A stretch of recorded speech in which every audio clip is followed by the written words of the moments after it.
Hola, muy buenos días a todos y todas. Muchas gracias por tomarse el tiempo de acompañarnos, perdón, a este webinar, el primero que tenemos este año como Forbes Mazars. Muchas gracias a las cámaras que nos han apoyado en la difusión.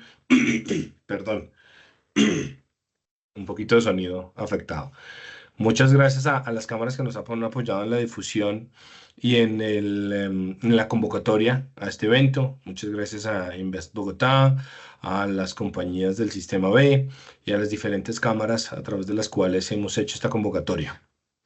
Hoy vamos a hablar de unos temas muy importantes. Eh, el título dice Eliminando obstáculos. ¿Por qué consideramos que, vamos a hablar de obstáculos? Porque cuando yo no hago las cosas bien, pues básicamente estoy generando un tropiezo para el desarrollo eficaz de mi compañía. Si mi compañía no cumple o no tiene un compliance legal, un compliance laboral o un compliance tributario adecuado, independientemente del buen ejercicio, del buen negocio que yo tenga, pues al final del día voy a tener problemas. Bien sea problemas con la administración, problemas al contratar, problemas para demostrar que soy una compañía que se encuentra absolutamente al día. De eso se trata. La idea es que ustedes el día de hoy, en compañía de las personas que nos, que nos van a guiar durante este recorrido, pues entiendan cuáles son esos aspectos importantes y relevantes para desarrollar tanto en este principio de año como en lo que queda. El cumplimiento legal, tributario y laboral hoy por hoy es el back office del negocio, pero es un back office sin el cual no podemos salir adelante. Y de eso nos ocupamos nosotros y por eso queremos ponerlos en conocimiento de todo lo que efectivamente tienen que trabajar. Quiero darles un par de recomendaciones antes de iniciar. Si me colaboras con la siguiente diapositiva, por favor. Este webinar será grabado desde su inicio.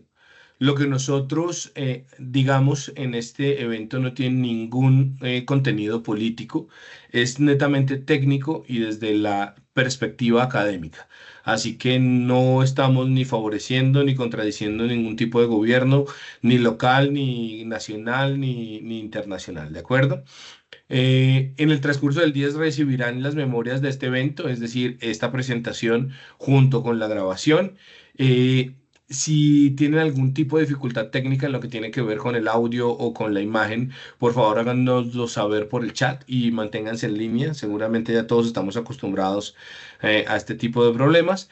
Y en caso de tener preguntas, por favor envíenlas también a través del Pioneer o preguntas y respuestas que está al lado del chat y a través del mismo daremos respuesta al final.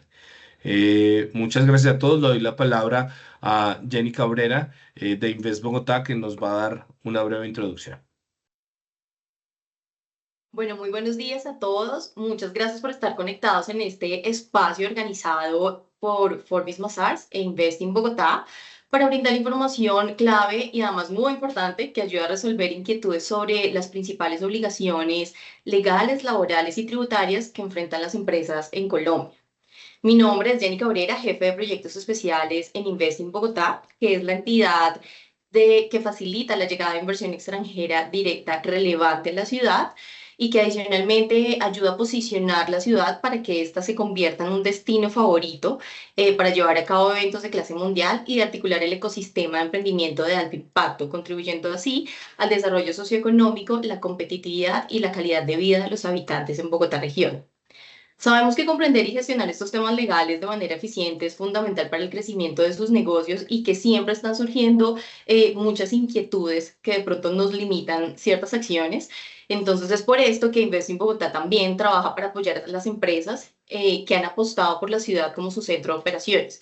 Nuestro compromiso es acompañarlos en su proceso de expansión y consolidación, brindando información estratégica y generando espacios como este que les permitan navegar con mayor facilidad en el entorno empresarial y local.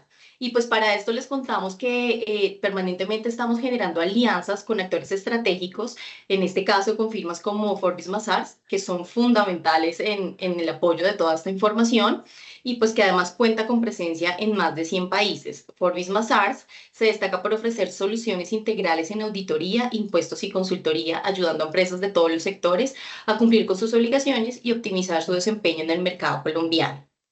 Entonces, pues un agradecimiento muy especial a nuestro aliado Forbis Mazars por su apoyo en la organización de este evento y pues por supuesto a todos ustedes por su participación. Esperamos que sea un espacio muy enriquecedor y que también lo disfruten. Entonces, bueno, para comenzar y ahora sí entrando en materia, quiero presentarles a nuestros invitados principales el día de hoy. El panel va a estar conformado por Paula Rubiano, gerente de impuestos, Ángela Patricia Hoyos, directora legal, Jaime Nieto, socio laboral, José Ramírez, abogado senior de impuestos, Gina Villamil, senior de laboral, Andrés Cortés, socio internacional líder de tax y legal. Y bueno, aquí ya tendríamos todo nuestro panel completo. Muchas gracias a todos nuevamente por acompañarnos y esperamos que este espacio les genere mucho valor.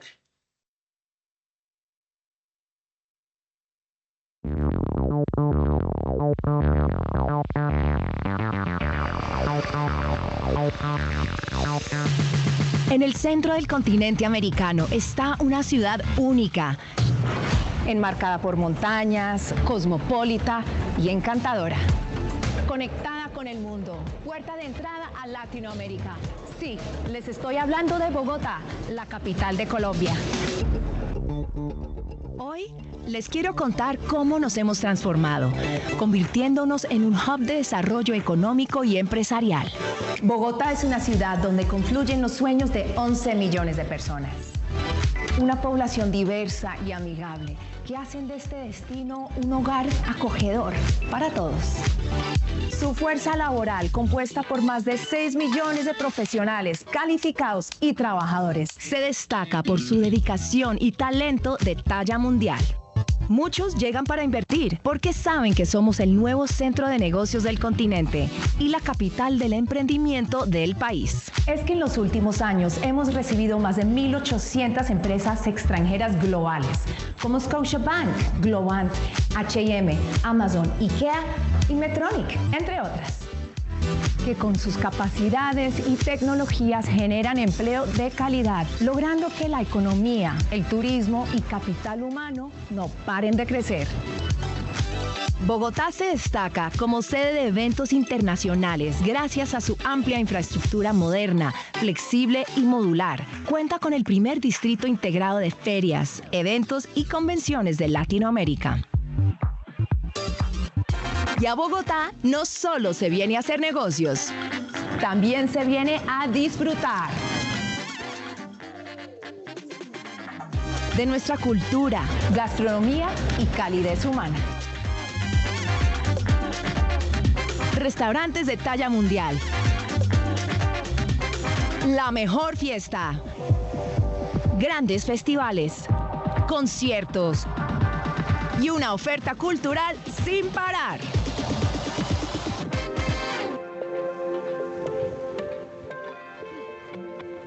Sus imponentes cerros orientales nos acogen y sus diversos parques son un oasis verde en el corazón de la ciudad. Podría contarte muchas cosas más, pero en los negocios el tiempo es oro. Por eso te invito a que vengas y nos conozcas, triunfes en los negocios, explores grandes oportunidades, realices eventos y reuniones de talla mundial y confíes en Investing Bogotá. Y lo dicen los que se atrevieron a hacer negocios con nosotros. Los que se aventuraron a explorar, conocer, saborear y divertirse en Bogotá. Invest in Bogotá, el mejor aliado que puedas conseguir.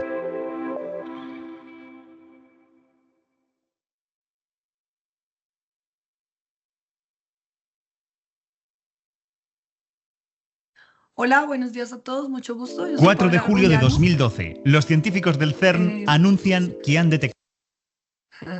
Ya un problemita chiquito. Yo soy Paula Rubiano y hoy vengo a hablarles sobre los aspectos fiscales a considerar. Lo que queremos hacer con esta breve esta breve introducción o breve explicación de temas fundamentales para buscar la optimización fiscal, para poner en sus negocios ciertas dudas y se pregunten, ¿yo estoy haciendo o estoy escogiendo el régimen o estoy aplicando bien el régimen fiscal y estoy ahorrando impuestos o estoy optimizando impuestos? Mayra, si quieres continúa. Entonces, para esto, continúa. Traemos alusión, digamos, primero, elegir el régimen tributario adecuado. Y en este sentido vamos a comparar dos regímenes, el régimen simple de tributación y el régimen ordinario de tributación. ¿Por qué estos regímenes? Porque estos hacen alusión al impuesto sobre la renta y acá es donde digamos que los contribuyentes es el mayor impacto que genera a nivel fiscal. Y entonces nombramos el régimen tributario especial o el régimen simple de tributación porque este tiene una finalidad, ofrecer facilidades y beneficios fiscales a pequeños emprendedores. ¿Y cuáles son esos beneficios o cuál es eso tan llamativo del régimen simple de tributación? Y pues son las tarifas preferenciales. Digamos que este régimen se creó hace 3, 4 años y acá el legislador o pues la norma creó 4 grupos, 5 grupos de contribuyentes, de personas naturales y jurídicas que desarrollaban ciertas actividades y a cada uno de esos grupos les estableció unos rangos de ingresos y con unas tarifas preferenciales que pueden ir del 1.2% al 14%. Entonces, claro, si tú lo comparas con el régimen ordinario, contra el régimen ordinario un 35%, pues uno dice, wow, esta tarifa realmente puede convenirme y puede ser mucho más beneficiosa para mi salud tributaria. Entonces, claro, de esto, obviamente este régimen tiene requisitos que cumplir y en ese sentido, el primer requisito y el general y pues el que uno tiene que pararse y mirar en un principio es la persona natural o jurídica que quiera pertenecer al régimen simple de tributación tiene que obtener ingresos brutos ordinarios o extraordinarios inferiores a 100.000 UETs. 100.000 UETs corresponden para el año 2025 aproximadamente 4.900 millones de pesos. Y entonces, si yo soy una persona natural o jurídica que tengo ingresos brutos inferiores a estos 100.000 o a estos 4.900 millones de pesos, digo, bueno, tal vez este régimen me puede interesar y tal vez este régimen me puede convenir más que el régimen ordinario. No obstante, digamos que hay excluidos. Tengo que fijarme en los excluidos. Por ejemplo, las personas jurídicas extranjeras no pueden pertenecer a este régimen. Las personas naturales que tienen contratos laborales tampoco pueden pertenecer a este régimen. Y hay una lista taxativa que establece quiénes no pueden pertenecer a este régimen. Pero pues mientras yo no esté dentro de esa lista taxativa que me excluye del régimen, digamos que en un principio si obtengo menos de 100.000 UETs de ingresos aproximadamente, pues en un principio podré adquirir o podré registrarme en este régimen y aprovechar esas tarifas preferenciales. Entonces, ¿sobre qué va a medir este régimen o cuál es la base gradable de este régimen? Entonces, se va a tener en cuenta todos los ingresos brutos ordinarios y extraordinarios y en esta suma o en estos ingresos no se van a tener en cuenta los ingresos por ganancia ocasional y los no constitutivos de renta ni ganancia ocasional. Entonces, ahí digamos que la depuración de este régimen es muy sencilla.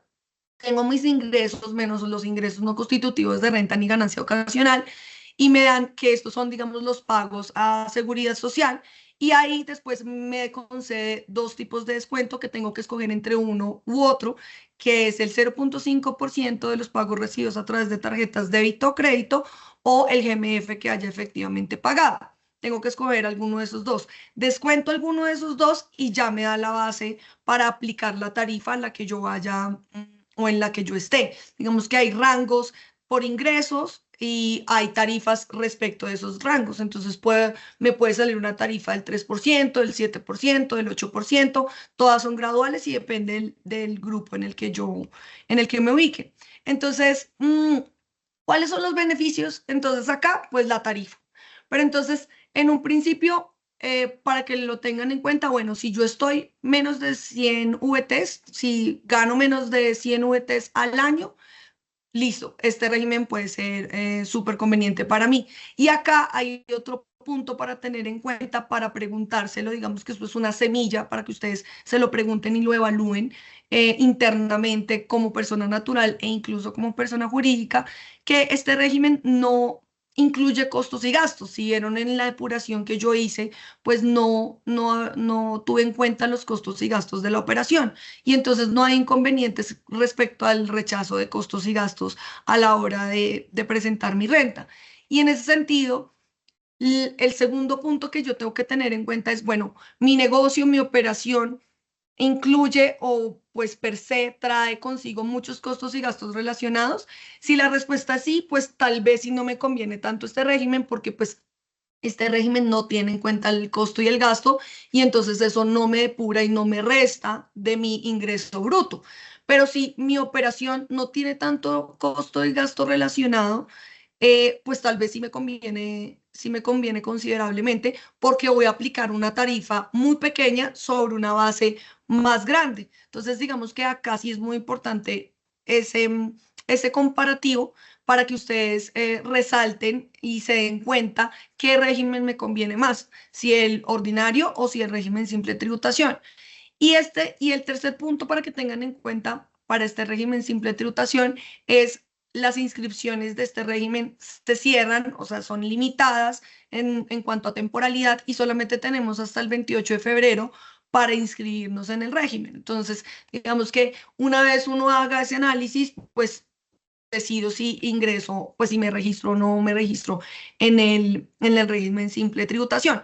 Esto solamente es una banderita roja para que ustedes lo tengan en cuenta, para que ustedes lo evalúen, lo midan. Si quieren profundizar más en este régimen, no, tenemos un podcast live que hicieron hace una semana unas gerentes también de Forbis Mazars con Manuela Aduanera y pueden profundizar, digamos, en los detalles y las minucias de este régimen. Si quieres, continuamos.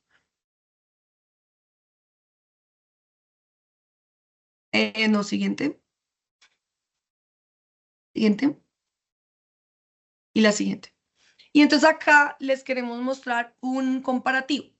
En ese comparativo, acá tenemos una persona natural, que igual también lo podemos tener en cuenta con una persona jurídica, una persona natural que es asalariado, otra persona natural que es independiente y otra persona que está en el régimen simple de tributación. Digamos que las dos primeras tablas hacen referencia al régimen ordinario y la última al régimen simple de tributación. Y entonces hacemos este comparativo para que vean el impacto y para que vean cuál es el ejercicio que ustedes deberían hacer internamente para identificar qué régimen les conviene más.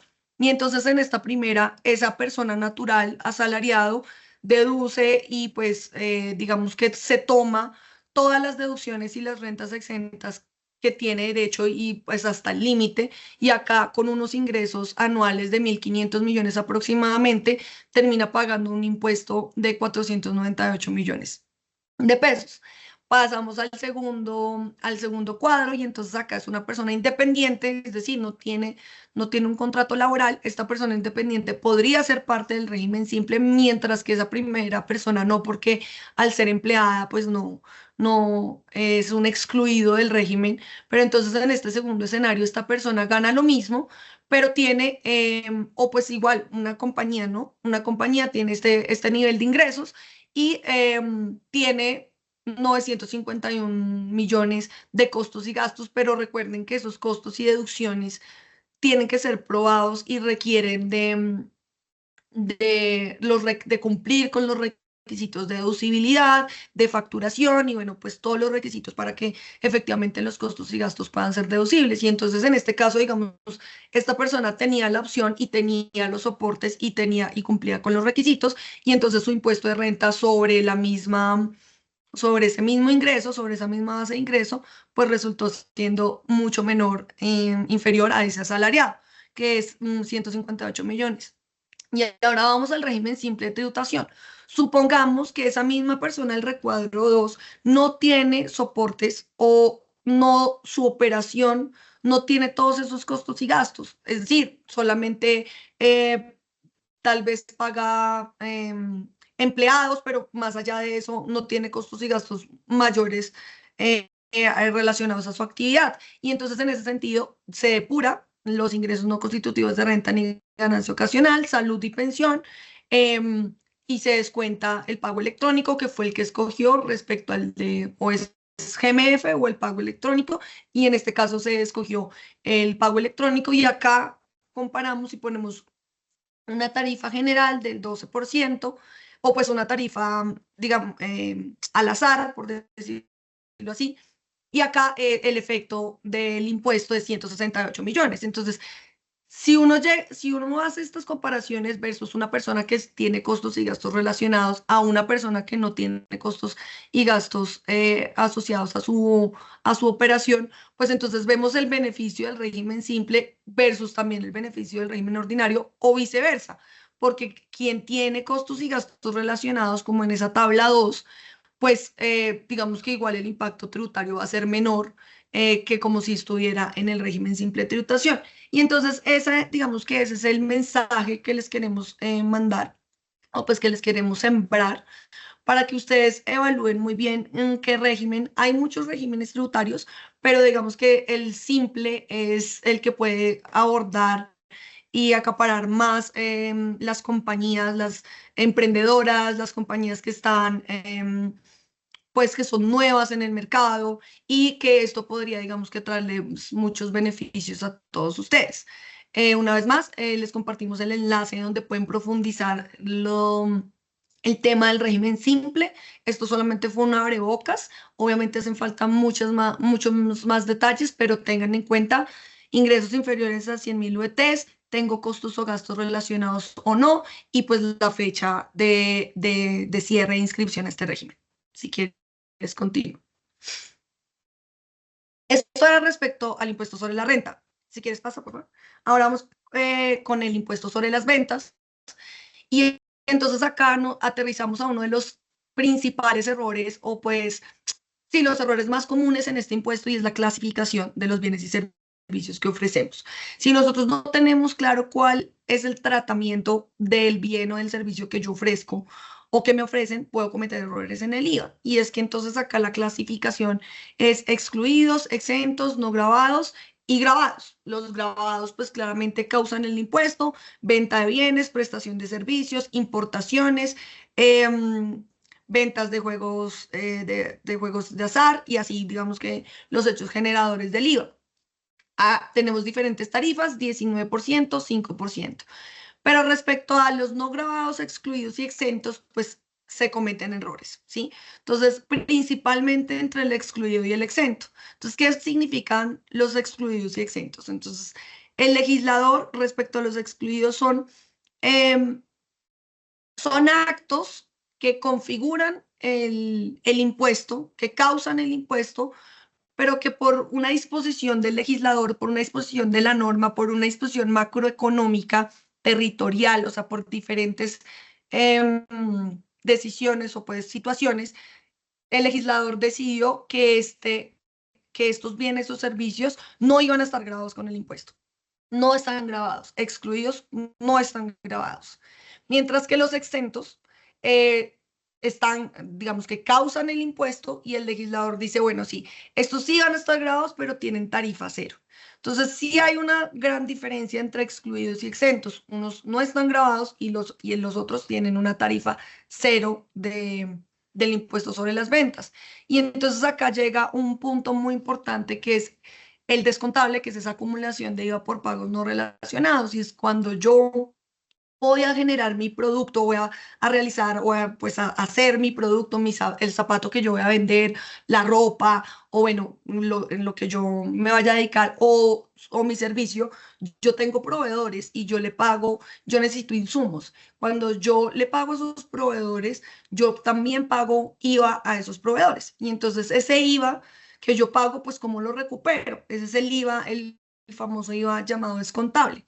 Y cuando yo voy a vender, ya después de procesar y ya después de hacer todo mi producto y tener mi producto final, y después irlo a vender o ir a prestar mi servicio, yo le cobro y recaudo el IVA a mi cliente, y ese es el IVA generado. Entonces tengo un IVA descontable y un IVA generado. Y acá viene como el gran Sí, como de los grandes errores que pueden llegar a cometerse. Y entonces es que cuando yo tengo una actividad que es excluida o cuando yo tengo una actividad que es exenta, el descontable, ese IVA que yo le estoy pagando a mis proveedores para poder después hacer mi producto o prestar mi servicio, ese descontable puede estar limitado o no según el servicio que yo esté prestando. Entonces, si yo estoy prestando un servicio excluido o estoy vendiendo un bien excluido, no tengo derecho a ese descontable. Y entonces ese pago a mis proveedores lo tengo que llevar como un mayor valor del costo. Mientras que en un exento, como es tarifa cero, en el exento yo sí tengo derecho al descontable. Entonces tengo el descontable con el generado, los resto y pues me descuento el que efectivamente le pagué a mis proveedores y ahí ya, digamos que obviamente, después de una depuración de tener en cuenta muchas otras cosas más, pero ahí ya me genera el impuesto a cargo y el que tengo que efectivamente pagarle a la DIAN. Entonces son puntos muy claros, muy importantes que tengan en cuenta de la clasificación y de cómo están liquidando ese impuesto sobre las ventas. Y asimismo, eso se ve reflejado en la facturación electrónica, asimismo, eso se ve reflejado en las declaraciones del impuesto sobre las ventas que presentan. Y entonces ahí es cuando se prende una alarma y el primer punto a tener en cuenta en toda operación es clasificar bien el servicio o el bien que estoy ofreciendo al público. Esa, digamos, es la banderita roja para el IVA. Ahora vámonos para el ICA. Mayra, porfis, dos más. Y entonces en el ICA es un impuesto territorial. Y el ICA, ¿cuál es la principal problemática del ICA? Pues su territorialidad. Entonces, muchas personas se preguntan como, bueno, si yo estoy prestando un servicio, ¿en dónde tengo que pagar? ¿En Bogotá, en Villavicencio, en Medellín, en Cali? Si yo fabrico productos, si yo soy una fábrica de productos, ¿en dónde los tengo? Y después los comercializo, ¿en dónde tengo que pagar el ICA? Entonces, digamos que el ICA se distribuye, o bueno, en el ICA se discriminan tres tipos de actividades: industriales, servicios y comercial. Y respecto, por ejemplo, a las industriales, digamos que acabamos de hablar, aterrizar el problema de la territorialidad, pues no les explico, digamos, qué significa cada actividad, pero en la actividad industrial, la principal pregunta que las personas se hacen, o pues que los fabricantes se hacen, es como, bueno, yo tengo mi sede fabril en Bogotá, pero yo distribuyo después todos mis productos a Cali, a Medellín, a Barranquilla. Entonces esa distribución me convierte en contribuyente en Cali, Medellín y Barranquilla. Entonces, si es una actividad industrial, la jurisprudencia ha declarado que la comercialización de los productos que se fabrican solamente hacen parte sí, hacen parte del proceso final de fabricación de la compañía. Y entonces en ese sentido van a tener que tributar y es contribuyente solamente en la ciudad en la que esté ubicada la sede fabril. Entonces, esa digamos que es la problemática o pues es la pregunta más controversial o bueno, que nacen más de las actividades industriales. En las actividades de servicios, entonces esas actividades de servicios es dónde yo debo pagar el ICA o pues dónde soy contribuyente, dónde presta el servicio. Y acá también se incluyen las actividades o pues que involucran el factor intelectual, las actividades liberales, las profesiones liberales. Entonces, ¿dónde se presta el servicio? Obviamente, por ejemplo, si se presta el servicio mediante en un establecimiento, pues ahí va a ser. Si no hay un establecimiento, pues donde esté físicamente la persona que está prestando el servicio. Entonces, esa es la clave de identificar en qué parte, en qué ciudad, en qué municipio yo soy contribuyente si es que mi actividad es una prestación de servicios, en el lugar en donde yo esté ubicado, pues donde efectivamente se está prestando el servicio. Y en la actividad comercial, pues también todo depende si hay o no establecimiento de comercio. Entonces, si hay establecimiento de comercio y esa actividad, esa venta de productos, pues se hacen en ese establecimiento de comercio, pues claramente va a ser en ese municipio en donde está ese establecimiento de comercio. Pero muchas veces y en muchas ocasiones, y más ahora en este mundo globalizado, pues ya los establecimientos de comercio no, pues, no juegan un gran partido acá. Marketplace, o sea, diferentes, diferentes productos y diferentes actividades o modelos de negocio que no requieren de un establecimiento de comercio. Entonces, acá la clave para determinar en dónde yo soy contribuyente es dónde se pacte el precio y la cosa. Entonces, digamos que el precio y la cosa. Entonces, ¿dónde se pacta el precio y la cosa? Normalmente, ¿dónde está el equipo administrativo? ¿Cómo voy a identificar dónde se pacta el precio y la cosa? Entonces, hay factores como de dónde se sale la orden de compra, en dónde está ese equipo administrativo que está gestionando el despacho de la mercancía, dónde está ese equipo que está haciendo la transferencia de comunicación con el cliente para determinar qué es lo que necesita el cliente y el coordinar. Y es ahí donde está ese equipo, en donde se está pactando normalmente el precio y la cosa. Pero la respuesta es, ¿dónde se pacta el precio y la cosa? Ahí es donde yo soy contribuyente. Y entonces, por ejemplo, si se realizan ventas, pues la norma lo llama así, ventas por catálogo, que eso ya sería como un marketplace o pues por internet y demás, pues la norma en este caso sí nos establece que es desde donde se despacha la mercancía. Entonces, desde donde sale la mercancía, donde la recogen y pues después la transportan, ahí será, digamos que el lugar en donde el contribuyente tendrá que declarar ICA. Esos son los punticos también para tener en cuenta de ICA y ahorita le doy paso entonces a José para los siguientes temas claves. Perfecto. Entonces ya entramos en un tema importantísimo que denominamos control de auditoría interna, que va más que todo enfocado a aquellos requerimientos que realiza la administración tributaria. Entonces podemos ir hacia la siguiente diapositiva y entre estos requerimientos podemos encontrar casi que tres tipos de actuaciones. Una primera actuación que es eminentemente persuasiva, donde la DIAN no ha iniciado ningún procedimiento y yo no estoy obligado a responder tampoco. Un oficio simple que me dice, creemos que usted tiene errores, creemos que usted no presentó, creemos que usted no hizo, casi que me dan la facultad de revisar, ver si hice, si no hice y corregir. Tenemos una segunda tipología que son los requerimientos y actos previos, donde ya son actos en los que sí se ha iniciado una actuación administrativa. Entonces me dicen, necesitamos que envíe información de este tema, le hacemos un requerimiento especial proponiendo un cambio, un ajuste en la liquidación del impuesto.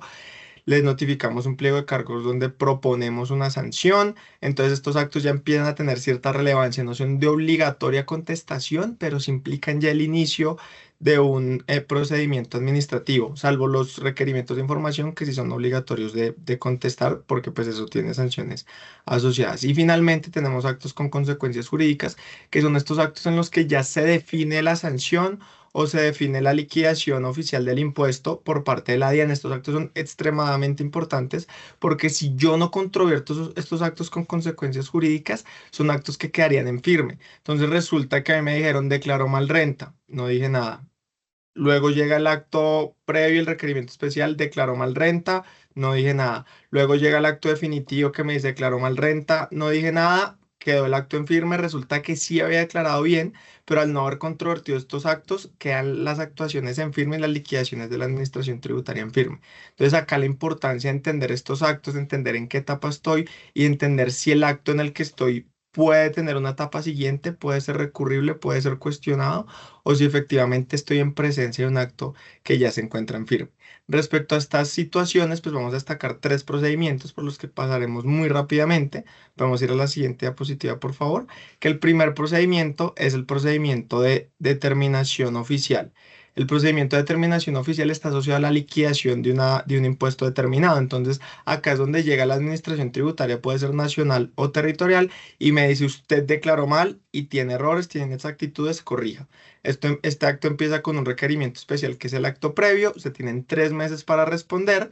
Después de estos 3 meses, la administración tiene 6 meses para generar el acto con consecuencias jurídicas, que es la liquidación oficial de revisión. Este acto tenemos 2 meses para interponer el recurso tributario llamado recurso de reconsideración, que si no se interpone, queda en firme.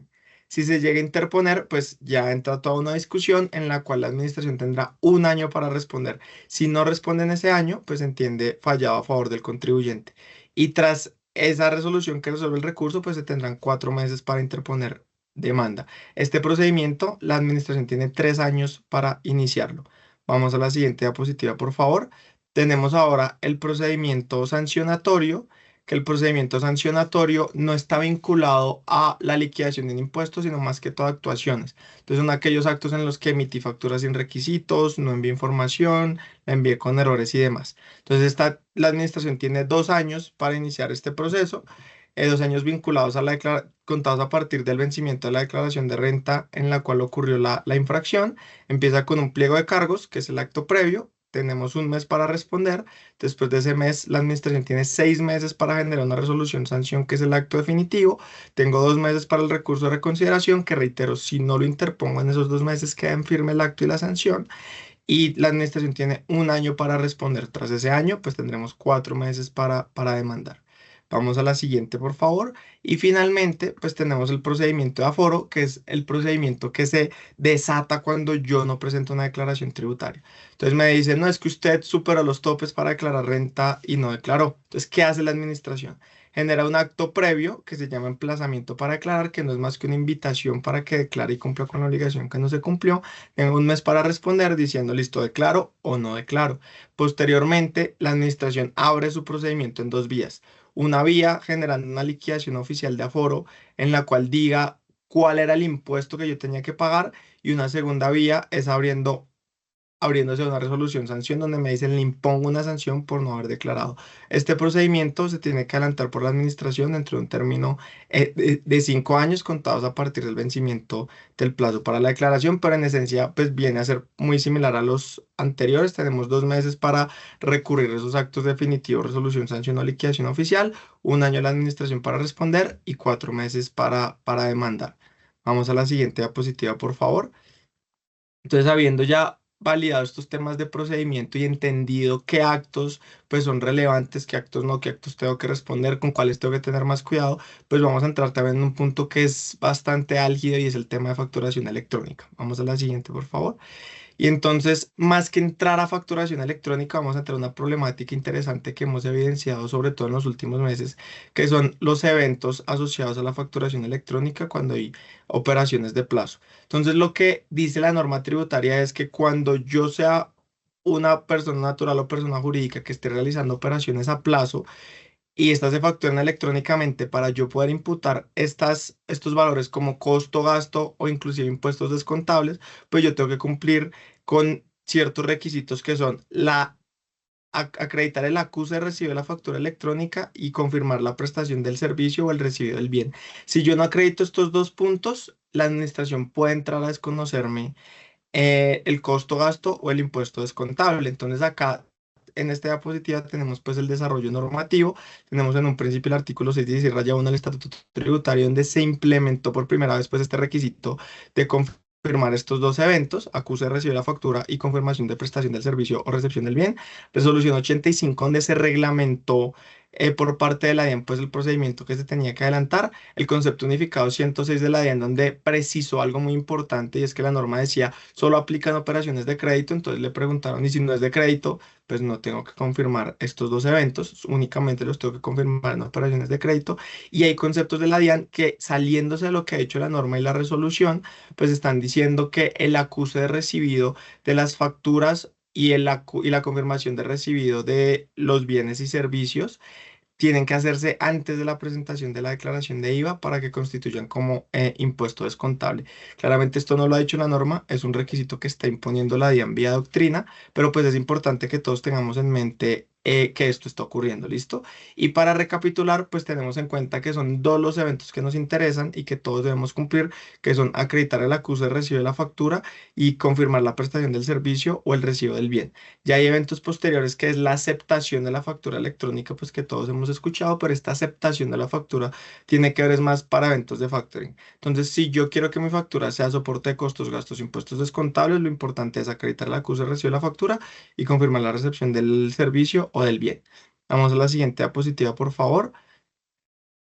Ya en esta diapositiva tenemos simplemente un correo, o bueno, correos que hemos visto que han llegado a clientes en los cuales le dicen como, oigan, revise su situación tributaria porque evidenciamos que en sus declaraciones de IVA está imputando IVAs descontables que no están asociados a estos mensajes de aceptación y de confirmación de recibido. Si usted no imputa estos mensajes, pues no puede imputar el IVA descontable y en este mismo sentido está presentando inexactitudes en materia de IVA.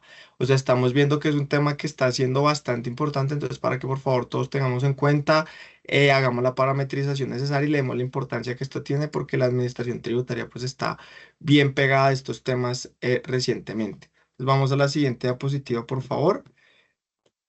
Bueno, acá simplemente tenemos un concepto de la DIAN donde le dicen yo cómo hago para acusar el recibido y la confirmación de los bienes y servicios. Básicamente la DIAN dice hágalo con el proveedor tecnológico.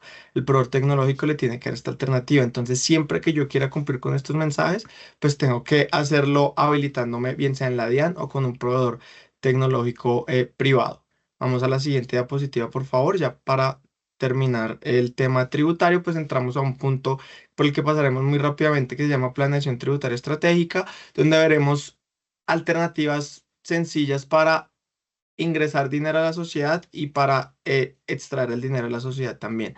Entonces, ¿cómo puedo yo aportar dinero a una sociedad? Y esta diapositiva y la que viene son para entender que hay más de una forma. Entonces, podemos aportar dinero a la sociedad, bien sea por una capitalización, que es aportando dinero, bien sea por endeudamiento, si no quiero una inversión tan a largo plazo y quiero que regrese ese dinero de una forma más fácil, pues puedo operar vía endeudamiento. O también existe una figura que se llama anticipo para futuras capitalizaciones, que puede ser una mezcla entre ambas. Puede ser una deuda que posteriormente se convierte en una capitalización a según de las necesidades o del movimiento que tenga el negocio. Reitero, acá pues estamos pasando muy por encima, pero el llamado es para entender que siempre hay más de una forma de yo aportar dinero y de yo desarrollar mi negocio. Y vamos a la siguiente diapositiva, por favor, que ya sería como aquellas alternativas que yo tengo para sacar el dinero de mi sociedad, que muchas veces dicen, no, pues es que un dividendo es muy costoso. Entonces, claro, una forma de sacar el dinero vía dividendo, muchas veces muchas personas optan por salarios, honorarios, a veces bonos, y también se aplica vía préstamo. Entonces acá algo importantísimo es que los préstamos pues en principio generan intereses presuntivos, pero cuando yo estoy dentro del régimen simple de tributación, esta norma de intereses presuntivos no aplica. Entonces reitero, el llamado es para entender que hay más de una forma, pueden mezclarse las diferentes figuras que hemos visto y pues en ese sentido generar mayores optimizaciones. Entonces ya con esto damos por terminada el acápite tributario.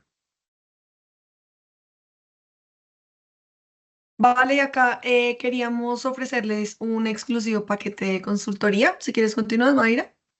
Solamente acá tenemos una suscripción, tenemos una opción, un producto que ofrece un servicio y que está a muy buen precio para todos los que están conectados acá. Entonces, si están interesados en este paquete, es una suscripción que pagan una única vez y tienen derecho a 10 preguntas de impuestos, laboral y legal, con reuniones, con noticias de actualidad y bueno, los que estén interesados, pues también se pueden contactar con nosotros y les contamos más sobre este paquete. Ahora sí, Angie, continúa.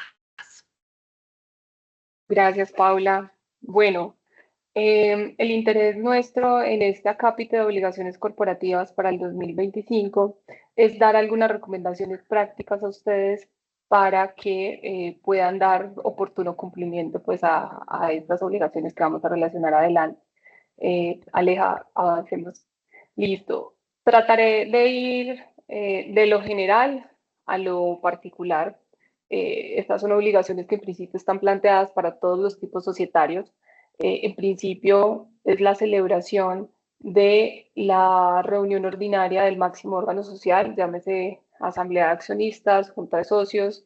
Entonces, en esta época, como ustedes bien deben saberlo, es la época en la que estamos cerrando nuestros estados financieros de todas las compañías y donde el representante legal está convocando a los accionistas para que vengan a reunirse justamente para aprobar esos estados financieros, revisar el informe de gestión del representante legal y definir si se aprueba o no, definir si hay utilidades susceptibles de distribuirse como dividendo, entonces determinar si vamos a distribuir ese dividendo o no, hacer los nombramientos.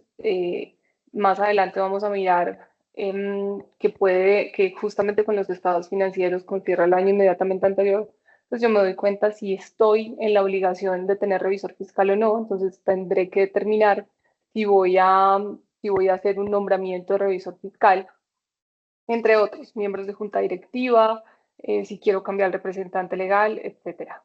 En caso de que las compañías, o en caso de que el representante legal vaya a hacer la convocatoria, pues tendrá que ir a sus estatutos, a los estatutos de cada una de sus sociedades.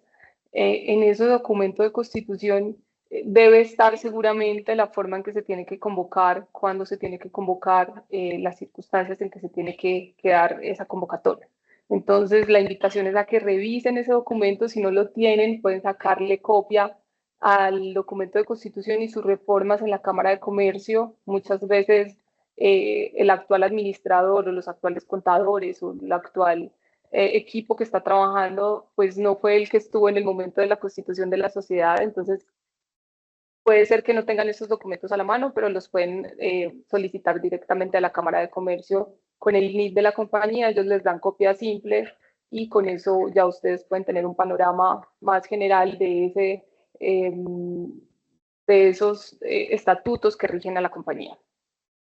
Adicionalmente, es necesario decir que en caso de que no se realice o no se celebre la reunión, no se convoque la reunión, pues puede haber algunas situaciones relacionadas con sanciones, una acción social de responsabilidad en contra del administrador, pues porque no está ejerciendo sus funciones. Puede haber algún tipo de medidas administrativas de la Superintendencia de Sociedades y puede imponerse una sanción de hasta 200 salarios mínimos. Esto, digamos que no es, en la práctica no se ve mucho, pero sí lo quiero dejar sobre la mesa para que sepan que no es un asunto menor, ¿cierto? Que no es un tema como de, si no lo hago no pasa nada. No, si no lo hago puede pasar. Y muchas veces estamos en emprendimientos o en startups en donde nosotros decimos, bueno, quiero proyectar esta compañía y venderla en un futuro cuando tenga ciertas cifras. Les aseguro que cuando ese comprador llegue, lo primero que va a preguntar es, bueno, déjame ver el libro de registro de accionistas, déjame ver el libro de registro de actas. Y en ese sentido lo que buscan es ver que todo se esté cumpliendo en debida forma, ¿cierto? Que los documentos estén al día, que las reuniones se hayan celebrado, la forma en que se celebraron, etcétera. Entonces sí es muy importante que verifiquen sus estatutos, que verifiquen si ya registraron los libros de registro de accionistas y de actas. Y tercero, que verifiquen las fechas o la antelación con la que tienen que convocar esta reunión. Puede ser 5 o 15 días, hay que mirar los estatutos en estricto sentido. Adicional, bueno, y esta reunión tiene que celebrarse antes del 31 de marzo. Adicionalmente, antes del 31 de marzo también hay que hacer la renovación de la matrícula mercantil. Esto se hace directamente ante la Cámara de Comercio de cada una de las jurisdicciones, pues de las jurisdicciones donde esté registrada cada una de sus compañías. Entonces, si están en Bogotá, tienen que acudir a la Cámara de Comercio de Bogotá para hacer todo este trámite. Básicamente es diligenciar un formulario, poner cierta información de la compañía en ese formulario y depositarlo en la Cámara de Comercio y pagar pues unas tarifas que le cobra la Cámara de Comercio a los empresarios por esta renovación. Y de la mano de eso también hay que hacer el depósito de estados financieros, el cual ante la misma Cámara de Comercio, el cual se hace dentro del mes siguiente a haberse aprobado los estados financieros. Entonces, como los estados financieros se aprueban en la reunión ordinaria que se hace antes del 31 de marzo o hasta el 31 de marzo, entonces supóngase que si yo en mi empresa convoqué para que celebráramos la reunión el 31 de marzo, pues tendré hasta el 30 de abril para hacer el depósito de estados financieros. Ese depósito de estados financieros generalmente no tiene ningún costo, pero sí es sancionable. Entonces es importante que también le den estricto cumplimiento a este punto.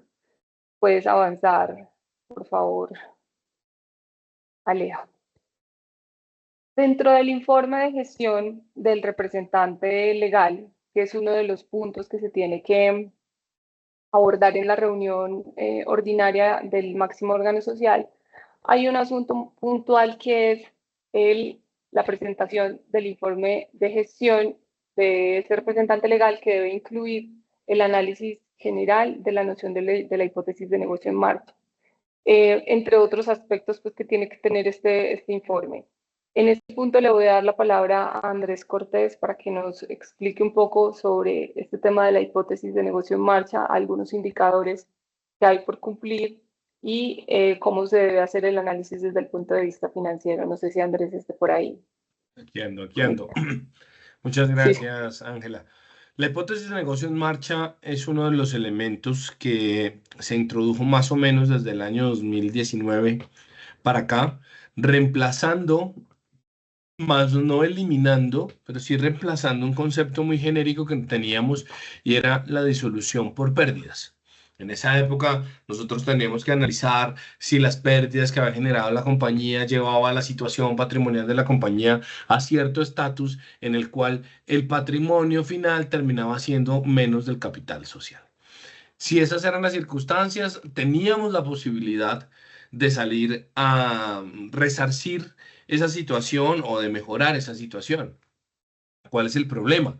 A partir de la ley de emprendimiento que se introdujo en el gobierno de Iván Duque, pues se genera este tema que es la hipótesis de negocio en marcha. Y la hipótesis de negocio en marcha es un concepto muy asociado a la realidad del negocio. No solo debo mirar si el negocio hacia atrás me dio pérdidas. Ese es un criterio. Es decir, pasaremos de un único criterio a tener una multiplicidad de criterios.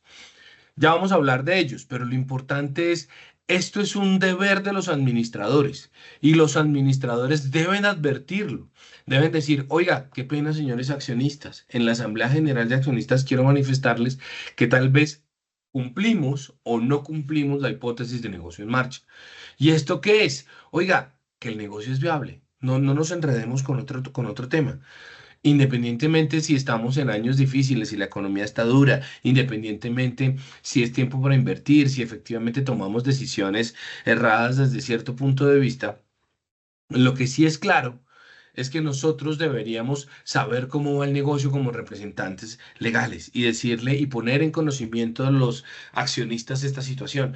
Poner en conocimiento de los accionistas para que ellos determinen si el criterio del representante legal es cierto o no, para saber si el negocio está en esta causal. Importante, esto es una causal que no se puede subsanar. Si yo digo, oiga, carezco de la hipótesis de negocio en marcha, quedo automáticamente en causal de disolución, porque básicamente estoy diciendo, oiga, mi negocio no es viable. Y esto es importante. ¿Por qué? Porque si el negocio no es viable, pues el tema es que puedo causarle daños a terceros si sigo con mi negocio adelante. Oiga, ¿qué pasa si yo estoy vendiendo unos productos, pero no voy a poder cumplir con las entregas a mis clientes? Oiga, si yo no le voy a poder pagar a mis proveedores, ¿qué pasa si no le voy a poder pagar a mis empleados? Entonces, en ese orden de ideas, si el negocio no cumple la hipótesis de negocio en marcha, quedo en causal de disolución y debo llevar a mi negocio a la liquidación. ¿Listo?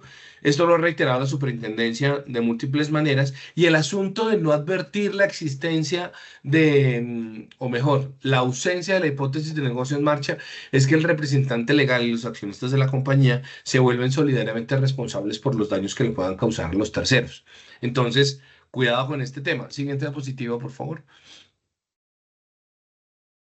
Entonces, el decreto 854 del 2021 nos dice, oiga, ¿qué es lo que usted tiene que tomar acá como un criterio de decisión para efectos de establecer si su negocio cumple con la hipótesis de negocio en marcha?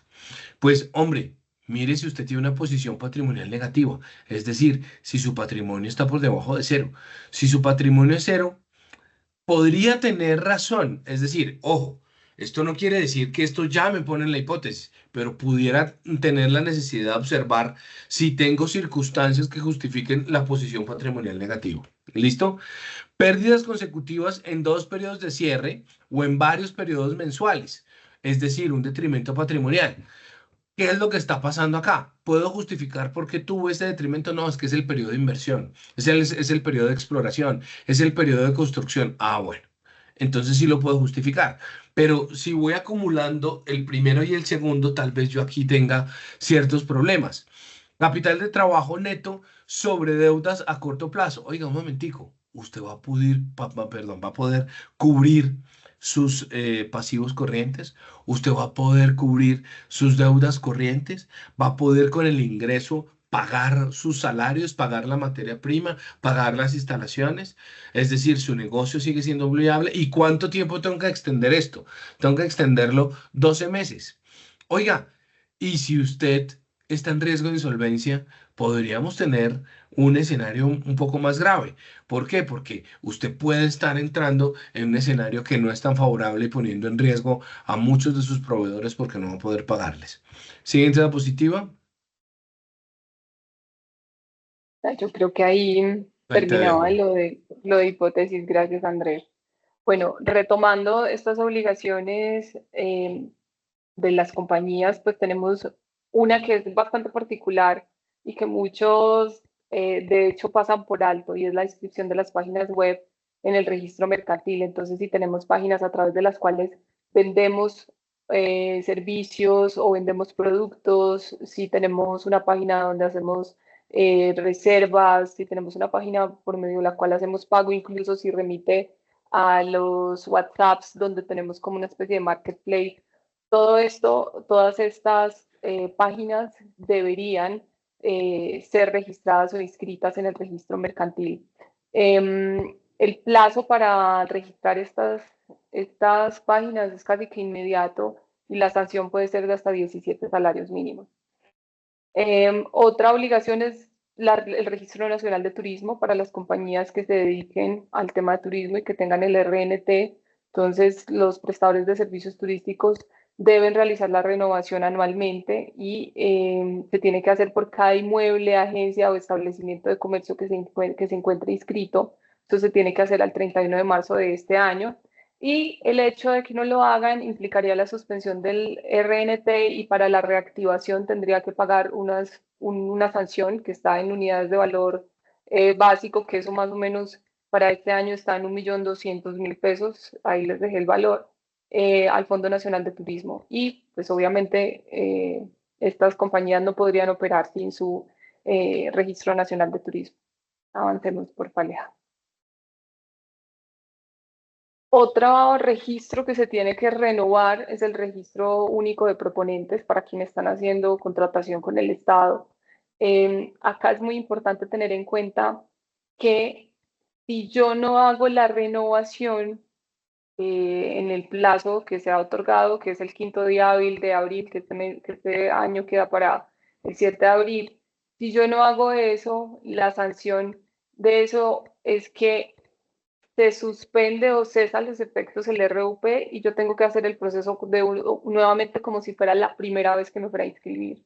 Entonces, es un proceso bastante tedioso para los que lo han hecho, es un proceso bastante largo que implica que yo tenga mucha información procesada y tenga mucha información identificada para poder cargarlo. Entonces, no dejen pasar el tiempo, es muy importante que estén atentos a esa fecha y lo hagan.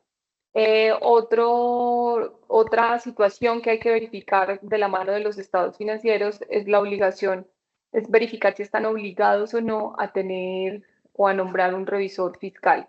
Entonces, los montos son activos por 5.000 millones e ingresos por 3.000, perdón, por 5.000 salarios mínimos e ingresos por 3.000 salarios mínimos. Ahí les dejamos pues el equivalente con el salario mínimo del año anterior. Y bueno, en caso de que tengan la obligación, pues tendrán que hacer esa designación. Lo pueden hacer en la reunión ordinaria, como les mencionaba al inicio, y hacer la inscripción en el registro mercantil de ese revisor fiscal. Avancemos, por favor, Aleja.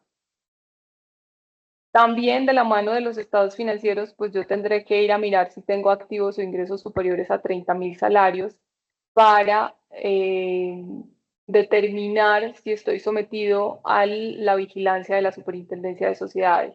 Y en caso de que yo esté sometido a la vigilancia de la Superintendencia de Sociedades, pues tendré 15 días para avisarle a la superintendencia que ya estoy en causal de vigilancia, porque que hemos visto en la práctica que las empresas muchas veces cumplen esos topes, pero asumen que la superintendencia de manera de motu propio, pues van a simplemente inscribir la vigilancia. Y no, la verdad es que la norma señala que uno tiene que informarle a la superintendencia que ya está cumpliendo los topes y que está ya sometida a ese nivel de inspección. Avancemos, porfa, como para poder cubrir todo lo que les traíamos para hoy. El otro tema es el registro de situación de control y del grupo empresarial. Generalmente, y nos pasa mucho cuando estamos con emprendedores o cuando estamos con pequeñas empresas, incluso con las grandes también pasa mucho, pero pasa que yo constituyo la sociedad con 3 amigos, luego esos amigos se fueron, me quedé yo solo y yo soy el único accionista, tengo más del 50% pues de la participación de la compañía y nunca inscribí la situación de control. Entonces, si yo tengo más del 50% del capital de una compañía, pues tendré que inscribir la situación de control. Cuando yo tenga una acción especial, por ejemplo, que me dé la posibilidad de emitir los votos de la mayoría decisoria de esa compañía, yo tendré que registrar la situación de control. Esta situación de control se registra dentro de los 30 días siguientes a que se configuró, es decir, si hoy yo adquiero más del 50% o por cualquier circunstancia mercantil o societaria, se da que yo quedo con más del 50% de la compañía, pues tendré que hacer el registro de la situación de control ante la Cámara de Comercio donde esté inscrita esa sociedad. Y adicionalmente, si yo no solamente tengo una compañía, sino que tengo ya un entramado de sociedades, tengo otras sociedades también también que cuelgan de esta sociedad o que están relacionadas con mi actividad, si tengo unidad de propósito, de dirección, pues yo tendré ahí también que entrar a analizar con otras circunstancias si hay grupo empresarial y si tengo que registrar ese grupo. El plazo es el mismo también, los mismos 30 días. Avancemos, por favor.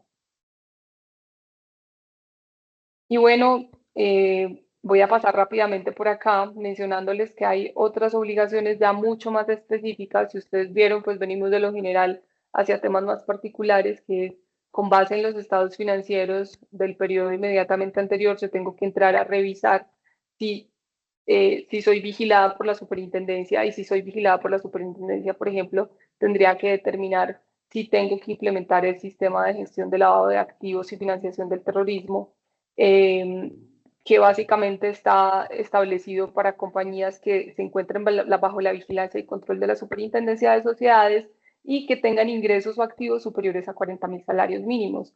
¿Esto qué implica? Que yo tengo que diseñar unas políticas, unos manuales internos en donde de toda una pauta de cuáles son los principios rectores que voy a tener para evitar el lavado de activos y la financiación del terrorismo, el conocimiento de mis contrapartes, cómo voy a gestionar mis relaciones con mis empleados, con mis accionistas, con mis proveedores, con mis clientes, aspectos de evitar que se filtren recursos que no están debidamente declarados.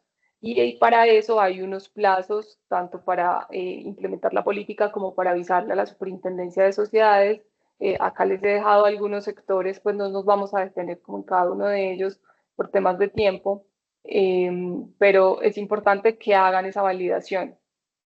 Avancemos, por favor, Aleja. Lo mismo con el programa de transparencia y ética empresarial, donde ya lo que se viene a prevenir acá es el riesgo de corrupción y soborno transnacional. Entonces también tendré que entrar a mirar las actividades que esté ejecutando mi compañía y los ingresos o activos en los que esté y las operaciones que esté realizando, si estoy contratando con el Estado, por ejemplo, si estoy teniendo operaciones en el exterior por ciertos montos o que sumen aproximadamente 100 salarios mínimos, estoy teniendo transacciones internacionales, tendré que entrar a analizar si tengo que hacer estas políticas y estos manuales justamente, y es muy similar a lo que pasa con Sagrilaf, pues justamente para prevenir ese riesgo.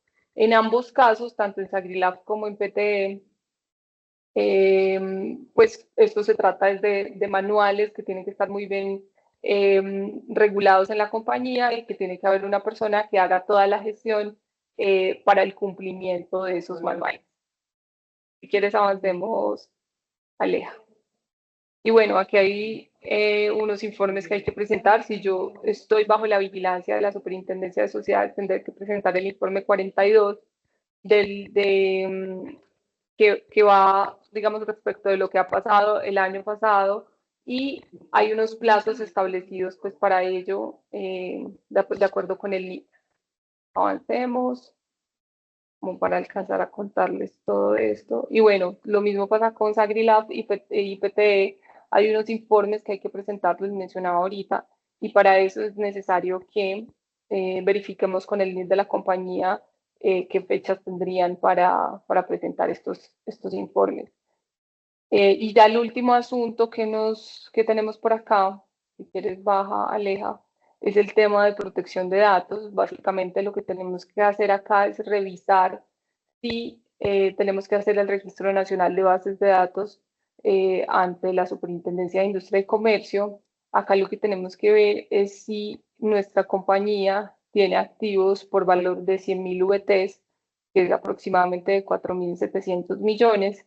Y con esto lo que hago es determinar cuáles son mis bases de datos. Entonces puedo decir, tengo bases de datos de empleados, tengo bases de datos de proveedores, de clientes, de mis accionistas, y esa información, no las bases de datos como tal, sino que esa información pues se la transmito a la Superintendencia de Industria y Comercio dentro de unos plazos que ella también ha fijado, que es básicamente antes del 31 de marzo del 2025, junto con la política de datos personales que tenga toda compañía que tenga hoy en día el tratamiento de algún dato personal. Tiene que tener una política en donde diga quién es el responsable, cómo va a tratar esos datos, para qué tipo de operaciones es que está recolectando esos datos. Y las multas en este caso son bastante elevadas, son de 2.000 salarios mínimos.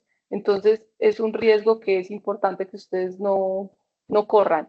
Tengan en cuenta que una cosa es tener la política la tienen que tener todas las compañías, y otra cosa es estar ya obligado al Registro Nacional de Bases de Datos. En todo caso, si requieren acompañamiento en cualquiera de estos asuntos, nosotros desde el área legal y de compliance lo que tenemos es un acompañamiento de Secretaría Corporativa, donde tenemos todo el tema de celebración de la reunión ordinaria con su respectivo depósito de estados financieros, renovación de matrícula mercantil, verificación también de todos los valores de las compañías y de las actividades para ver si están encajando en cualquiera de estos regímenes que les acabo de mencionar. Eso era lo que tenía para contarles, y pues ahora vamos a seguir con los aspectos laborales.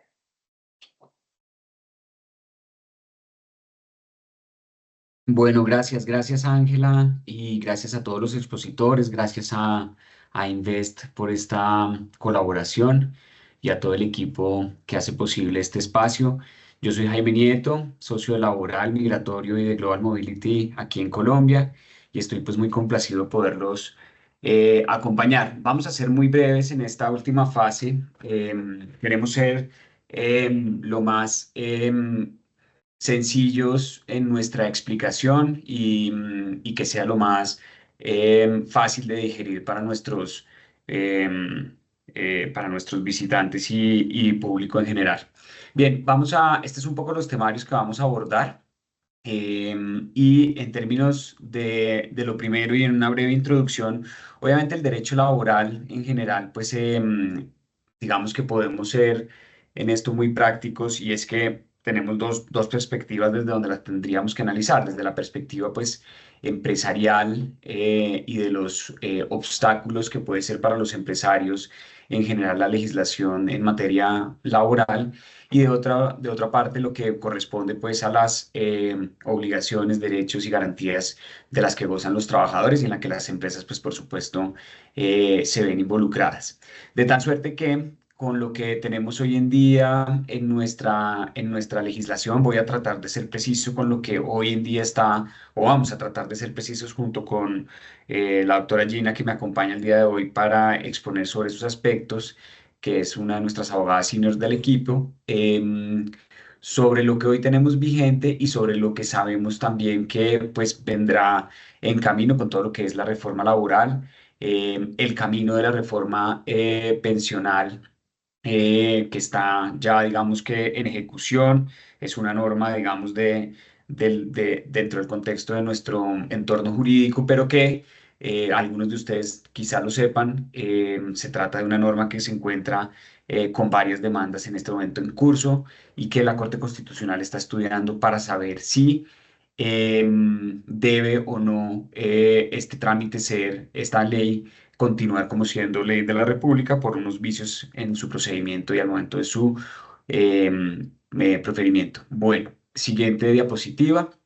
Sobre el derecho laboral, quiero resaltar por qué lo ponemos así, y es porque queremos resaltar que el espíritu del derecho laboral es un contexto en el que se da bajo un espíritu de coordinación económica y de equilibrio social. Eso traduce para quienes nos están escuchando el día de hoy, pues que por supuesto la coordinación económica es algo en lo que debemos interiorizar como organizaciones empresariales, y es que no solamente se trata de un derecho que solamente trata de tener presente los aspectos que protegen los derechos de los trabajadores, sino que también de suyo impone o implica la coordinación económica y pues la viabilidad económica de la compañía. Sin viabilidad económica de la compañía, imposible pensar en ese equilibrio social que pretende la ley o nuestra legislación laboral.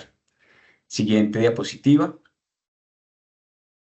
Bien, dentro del contexto de los objetivos del derecho laboral, y en esto quiero entrar a hacer algunos pequeños hincapiés, pues encontramos algunas situaciones que pueden ser relevantes para los empresarios.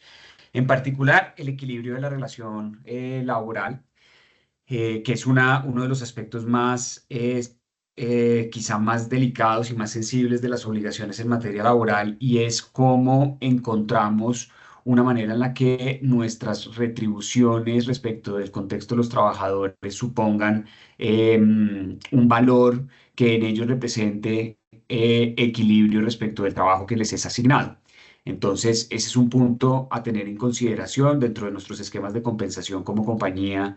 Tenemos que entrar a hacer un análisis más profundo sobre la manera en la que equilibramos la relación laboral, y entre otras cosas la equilibramos no solamente desde la perspectiva económica, sino desde la perspectiva de las obligaciones de carácter, por supuesto, o todas ellas de carácter objetivo, que puedan hacer visible que el contrato de trabajo es un contrato en estricto sentido, valga la redundancia, y que por lo tanto impone obligaciones para las compañías. La promoción de la justicia social, por supuesto, ese es otro de nuestros factores a tener en consideración. No se trata simplemente de hacer compañías únicamente para la producción de intereses económicos, sino porque de alguna manera el tejido social que entraña la construcción de compañías en nuestro país, la llegada de inversión extranjera, como lo promueven a través de, o como lo promueve nuestro aliado en esto, Invest in Bogotá, son aspectos importantes desde la perspectiva de cómo construimos un mejor tejido social y con ello una promoción de una justicia social. La promoción de la estabilidad y la formalización laboral, este es un aspecto que viene a ser muy desarrollado hoy en día con la reforma laboral, en la que no voy a entrar pues en detalle, pero en la que quiero mencionar algunos aspectos sobre esta promoción de la estabilidad y la formación laboral. La reforma laboral que quizá pueda llegar a ser aprobada por el Congreso ahora, estando pendientes 2 debates en Senado de la misma en discusión, y habiendo existido ya una aprobación de, si mal no recuerdo, 83 artículos que reformarían el Código Sustantivo del Trabajo,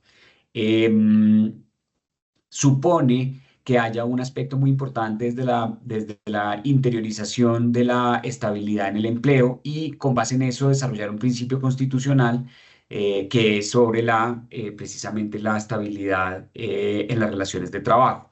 El gobierno nacional actual pues tiene una perspectiva bastante purista del derecho laboral, y en eso tiene o ha venido implementando la necesidad de que todos los contratos o todas las relaciones que imponen un trabajo sean reguladas a través de un contrato de trabajo y no a través de otras formas de generar riqueza, que son métodos, digamos, alternativos, donde se pueden construir otro tipo de relaciones que generan valor económico. Sin embargo, pues es cierto también que nuestra legislación y nuestra cultura, si se quiere, social, y de trabajo ha sido una cultura que ha, digamos, desnaturalizado en algunas ocasiones la realidad de un contrato de trabajo y por eso quizá muchas veces la respuesta de los gobiernos en general, independientemente de los partidos y de las banderas políticas, terminan siendo pues de formalización porque eso,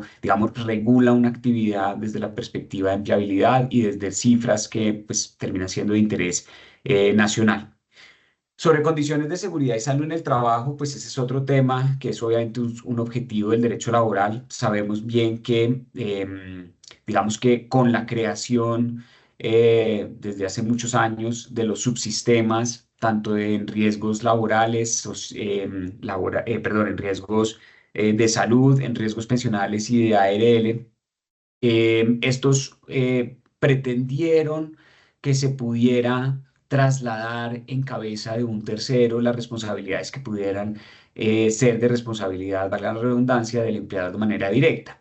Y esas condiciones de seguridad y salud en el trabajo son aspectos que debe uno tener en consideración como empresario con la finalidad precisamente de evitar ser el responsable directo y, digamos, quedar en contextos en un concepto que pues no vale la pena entrar a discutir en este punto, pero que denominamos culpa patronal, que son esos lugares en los que el empleador entra a responder de manera directa por las afectaciones con las que sufre alguno de sus trabajadores porque no se cumplen con algunas de las condiciones de seguridad y salud en el trabajo que imponen las normas y sobre las que haremos una breve mención más adelante.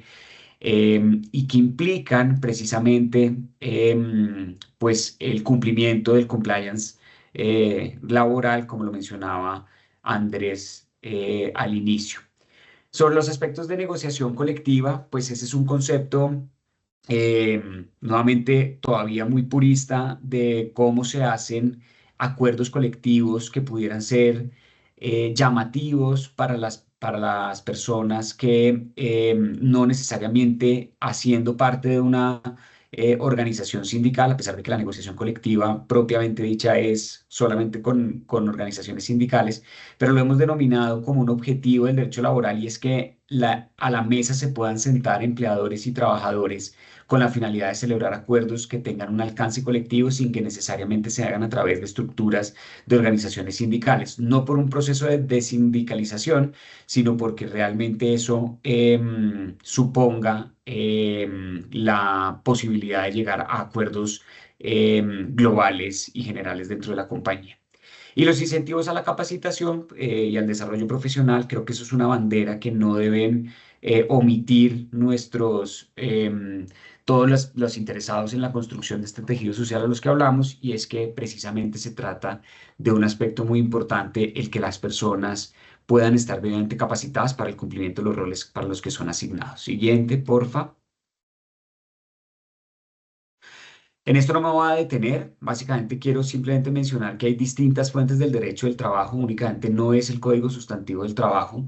Por eso es que a nosotros, en el caso de nuestra línea de derecho laboral, nos toca siempre hacer alusión a distintas razones por las que se llegan a acuerdos en algunos casos cuando se tratan de acuerdos por encima de los mínimos que sí están contenidos en la Constitución política, en los tratados internacionales que han sido ratificados por Colombia o en las normas en general que puedan contener el Código Sustantivo del Trabajo y los decretos, pero también están las que en alguna suerte de acuerdo particular se hubieran hecho a través de el contrato de trabajo, precisamente las convenciones colectivas, entre otros aspectos.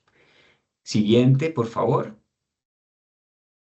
Bien, aspectos claves para el derecho laboral para proteger su empresa. Entonces, en esto queremos, digamos, dejar como sentado para el público en general la posibilidad que tienen los empresarios de llegar a acuerdos y de cumplir con distintas normatividades que son las que nos parecen importantes y relevantes dejar.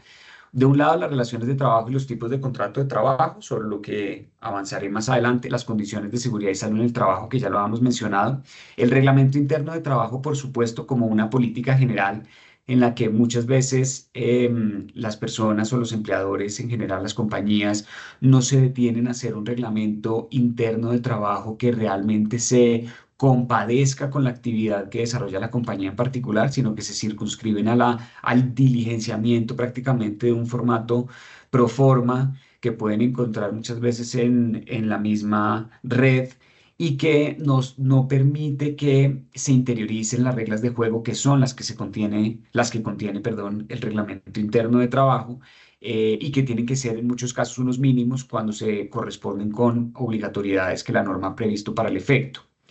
Políticas internas, y es que esto también se traduce en aspectos muy particulares. Las políticas internas tienen de diferencia respecto del reglamento interno de trabajo. Primero, que pues pueden escapar a lo que regularmente el reglamento interno de trabajo tiene que contener, pero también puede ser segmentado por los tipos de poblaciones que tenemos en la compañía. En muchos casos tenemos población administrativa, encargados de las gestiones operativas, población gerencial, y esas políticas internas pueden ser importantes para que se desarrollen de una manera muy puntual de acuerdo con el tipo de población que tengamos dentro de la compañía. El papel del empleador en el sistema de seguridad social integral, pues por supuesto, no es solamente un problema de afiliación y pago. Creemos que a veces los empleadores no han hecho un buen ejercicio relacionado con cómo se entienden con las compañías con cómo se entienden con las entidades de seguridad social con quienes pueden, digamos, celebrar distintos acuerdos para el manejo de sus intereses y de las capacitaciones que estas mismas dictan. Y finalmente el clima laboral, que está muy relacionado con cuáles son las relaciones que tenemos con los empleados y cómo desarrollamos una actividad personalizada más cercana con nuestro personal. Siguiente. Listo. Gina, por favor. Gracias, Jaime. Buenos días y buenos días a todos los presentes. Bueno, adentrándonos ya un poco en cada temario que nos mencionó Jaime en la presentación anterior, queremos hacer de una manera muy breve pues el desenlace de cada temario. Entonces, en cuanto al tipo de contrato laboral, en nuestra legislación tenemos regulado principalmente estos tres tipos de contratos.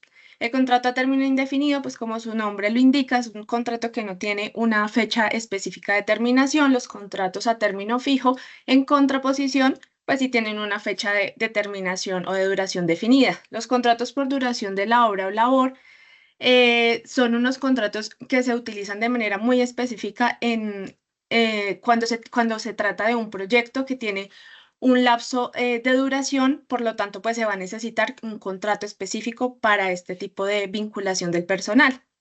Está la contratación de aprendices, que es una obligación que tienen todos los empleadores que tengan más de 15 empleados en su nómina. Pues deben contratar aprendices y los únicos que están exceptuados pues son las empresas de la construcción que en su lugar pues hacen un aporte para fiscal que se denomina FIC.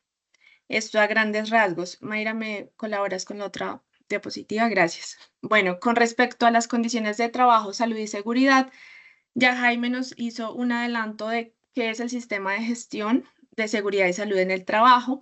Esto, pues, además de cumplir con una norma, porque ya es una obligación para los empleadores, además tiene muchísimos beneficios en caso de utilizarlo como lo que es y es una herramienta a través de la cual yo como empleador o como empresario mitigo los riesgos laborales en mi entorno laboral. Esto va a generar pues que mis trabajadores vayan a ser o sean más productivos, ya que pues se les procura que tengan cubierto estos riesgos. Conoce tu papel como empleador en el sistema de seguridad social integral. Bueno, los empleadores, además de afiliar y realizar los pagos al sistema de seguridad social integral, también tienen un papel muy importante, no solamente con sus trabajadores, sino en todo el sistema de gestión, porque nuestro sistema de seguridad social integral en Colombia es un sistema solidario, por lo que cuando yo realizo como empleador un aporte a la seguridad social, no solamente le estoy pagando a mi trabajador lo que me corresponde, sino que además estoy aportando a un sistema mucho más grande del que se subsidia, pues esta parte del sistema de seguridad social que es subsidiado. Por esto es que cualquier situación que se derive de la omisión, de la inexactitud o de la mora en el pago, pues me podría generar cualquier situación, especialmente ante la UGPP, que es esta entidad pues, que tiene las facultades para fiscalizar y determinar que yo esté haciendo el aporte correcto perdón, el pago correcto de los aportes, o que haya afiliado a mis trabajadores o que esté pagando de manera oportuna. Hay muchas consecuencias pues de no pagar la seguridad social. Principalmente quisimos como traer la más directa, la primera, la que se presenta en primer lugar, y es que pues cuando yo no realizo la afiliación y el pago de los aportes de la seguridad social de mis empleados, pues primeramente voy a tener que ser quien los realice. Ayudas, Mayra, gracias. Bueno, el reglamento interno del trabajo. Esta es otra herramienta que como empleadores y como empresarios, independientemente de si tengo o no tengo la obligación, siempre es recomendable que se establezca. ¿Por qué? Cuando yo constituyo mi empresa, pues yo pongo mis reglas. Si yo atiendo público, pues voy a necesitar que, por ejemplo, reglas como el horario de trabajo sean unas reglas que yo establezca, y que las personas que se vinculen a mi empresa, pues las cumplan, porque de esto se deriva el éxito también del servicio o del bien que yo estoy ofreciendo. El reglamento interno de trabajo, pues es como ya lo mencioné, una herramienta que contiene todas estas reglas, todos estos derechos, obligaciones, todas estas premisas que voy a cumplir, que van a cumplir mis trabajadores, y que a su vez pues yo voy a tener que cumplir. También está muy importante incluido en el reglamento interno de trabajo mi sistema o mi proceso disciplinario que voy a aplicar en caso de que para mí como empleador, que mi trabajador falte 12 horas para llegar a su trabajo, o que llegue tarde más bien a su trabajo. Para mí eso es un incumplimiento porque me genera un riesgo muy grande. Entonces, para otras empresas puede que no. Entonces, yo como empleador voy a decir, no, venga, lo llamo, hacemos un proceso donde yo lo escucho y usted me explica por qué situación se presentó este incumplimiento, y qué medidas tomamos. Hay otras políticas, unas políticas que tienen un respaldo legal, como son las políticas de igualdad y no discriminación, las políticas de prevención del acoso laboral, las políticas de prevención del acoso sexual, la política de protección de datos, y hay otras políticas que, si bien no tienen un respaldo legal que determine la obligatoriedad para realizarlo y para imponerlo para proponerlo, perdón, en mi empresa, también pues son muy importantes, y también me fijan reglas como son la política de salarios y beneficios o la política de trabajo remoto. Listo, con respecto al clima laboral, ya lo mencionó Jaime hace un momento, tenemos como base la negociación colectiva. Este es un término muy genérico porque pues únicamente me sitúa en la relación del sindicato con la empresa, pero también el clima laboral o la relación con los empleados me lleva a mí a tener como empleador y como empresario las facultades y también la disposición para realizar pactos colectivos en caso de que yo no tenga un sindicato, pero tenga trabajadores que tienen de alguna forma inconformidades, o que quieren proponer a la empresa estrategias para mejorar el clima laboral. Yo me puedo sentar con mis trabajadores y suscribir un pacto colectivo. También puedo realizar plan de beneficios donde yo realice de manera sectorizada. Entonces, a mi personal operativo, tales beneficios le interesan, a mi personal administrativo le interesan tales otros beneficios, pues porque dependiendo del área, tienen diferentes necesidades. Entonces, en este capítulo, pues es eso, mostrarles que no solamente yo necesito tener un conflicto con un sindicato para llegar a una negociación o a un acuerdo, o a sentarme a hacer acuerdos con mis empleados.